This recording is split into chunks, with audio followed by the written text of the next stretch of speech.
Welcome to This Is My Architecture. I'm Matt from AWS. Today we're in New York City and I'm joined by Abdelhalem from Fidelity Investments. Thanks for joining. Thank you, Matt. So tell us about what your team does. So our team is responsible for enabling Kubernetes and EKS for Fidelity Investment.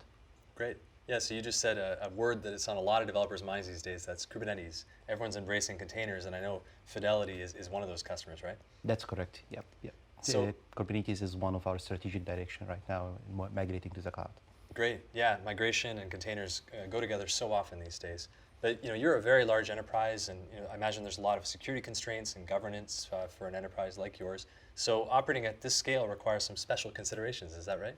That's correct, yes. And that by itself required having a very high secure way for our dev teams and our DevOps teams to access a EKS clusters environment. Great. What else did you have to do to allow yourself to operate at the scale you need to at a company like Fidelity? So we extended EKS itself to what we call the Fidelity EKS or Fed EKS. Okay. And in Fed EKS, it's more focused about security, about resource management, about extendability of the system itself, and about secure connectivity to the systems.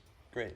So let's take a real scenario to kind of maybe help our viewers understand Sure. what Fidelity EKS really means in practice. So say I'm a new group at Fidelity and I want to embrace containers, I want to deploy my application on EKS. What happens? They come to your team or they come to your systems. What do they do first? So in our case, we extended a new tool, we called it EKS Manager, and this tool basically does EKS cluster provisioning. Okay. It does also manage the resources underneath EKS itself, the infrastructure resources, the compute, the network, the storage, the IAM, and security piece. Okay, so is this wrapping an existing tool? Or? It does wrap CloudFormation. Yeah. It's also based on GitOps model. And it does have an extendable system or a framework, we call it an adds-on framework. That framework will extend or install a daemon set and manage and govern these daemon sets on demand. Okay, so this tool that you've written or that you've written wrappers around uses CloudFormation and other techniques to deploy AWS services in addition to Kubernetes-specific features like daemon sets to do various things. Is that right? That's right. So the tool itself will start by provisioning EKS as component, and it will also manage all the compute, the network, the storage. And after that, it will install all the add-on. These add-on could be a component, had to do with telemetries, had to do with our machine learning, capabilities that we're extending inside Kubernetes. It had to do with our specific autoscaler that have to connect to our back-end system to manage the autoscaling in a proper way. And it does also install additional component around archiving and modeling, and our management tools itself in Kubernetes is installed there. Okay, and does this standardize the way that, for example, compute or networking resources are deployed? That's correct. So we do have different landing zone or different frameworks or workloads inside Kubernetes. So it might be different compute sets, but we have a template for each one of them in this case. Okay, great. So this allows you to govern effectively how your resources, whether it's daemon sets or AWS services, are provisioned. That's correct. Okay, great. So I like how EKS Manager allows you to standardize and govern the deployments. So that's sort of step one, I guess, when a new group comes to you. What happens next? We've already discussed EKS Manager, but now that we have the resources and the EKS cluster provisioned, what do you have to do next? So the cluster itself is created at this point. Yeah. The cluster could be a set of hundreds of nodes, and going to be shared by multiple DevOps teams and multiple operational teams as well. And that's where our second component, which are our namespace bootstrappers. Okay, so you have these very large clusters that could be used by multiple groups, so you need to divide them into namespaces to isolate the different resources within them? Correct, and that's where we extended Kubernetes by adding a CRD around that. Okay. The CRD itself will extend the namespace creation.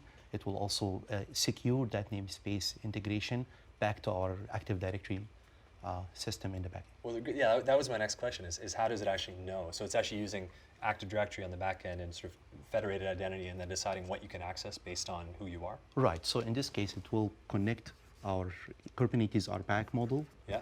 And that will be connected to our AWS IAM system. Got it. And that by itself will connect it back to ED in the backend. And that's what the Bootstrapper piece does? So the Bootstrapper piece will do that part, and it also will secure the integration between that namespace to our backend systems, like our secret management tools, for example, Vault, or our Ingress tool that we're using. In our case, we are using Amazon ELP Ingress. So it will rebuild and set up and configure all the namespace requirement for the developing team before the Interesting. Okay. So you have Bootstrapper to handle effectively the identity and authentication and the namespace is the security, really, the model for your clusters. You have EKS Manager for the resource provisioning and daemon set provisioning. So what's next? I see you also have EKS Connect here. So now it's the next step or next phase where application team required to deploy their own applications. So the cluster's up and running, they're ready to deploy. Correct. EKS Connect is a wrapper on top of EKS of kubectl. Okay. And that wrapper basically it's written in Go, and it runs like silently or run interactive mode in any operating system, Mac, Windows, which is laptops, or in behind like a CI/CD tool. So kubectl is a really popular tool for sort of interacting with your Kubernetes cluster. Why did you have to write a wrapper for it? The wrapper will guarantee the security. So the wrapper will guarantee that authentication, and it will do the validation for the users, and it will determine what namespace you should be logged in inside. Okay. Kubernetes. But how do these applications actually get deployed into the cluster? I mean, have you standardized what tools for CI/CD your different groups within Fidelity can use? Or? So what we standardized was mainly the packaging mechanism for deploying to Kubernetes or to EKS. In this case, we're using Helm as packaging management. And we're using bring your own tool for deployment. So we have like different teams are using different CI/CD tool or pipelines, like you deploy Concourse, Spinnaker, Jenkins in the backend. But they're all using Helm for deployment as a standard. That's great. So you give your developer teams the flexibility to use the CI/CD tools that they want, whether that's Jenkins or Spinnaker, et cetera. But at the same time, it's standardized with Helm for the package deployment into Kubernetes clusters. That's right. Great. Okay, so now we kind of have the full picture. We have deployment of applications into Kubernetes. We have the cluster and resource provisioning itself with EKS Manager. We have the security model. You mentioned RBAC with IAM tied back to Active Directory and the namespace as a bootstrapper. I'm sure there's a lot more details that we didn't have time to cover in this video, but I think already we're getting a picture of the tools and systems that you have put around EKS to really enable it for use in a very large and secure enterprise like Fidelity. It's really cool to see. Thank you, man. Thanks for sharing it with us. Thanks. And thanks for watching. This is My Architecture.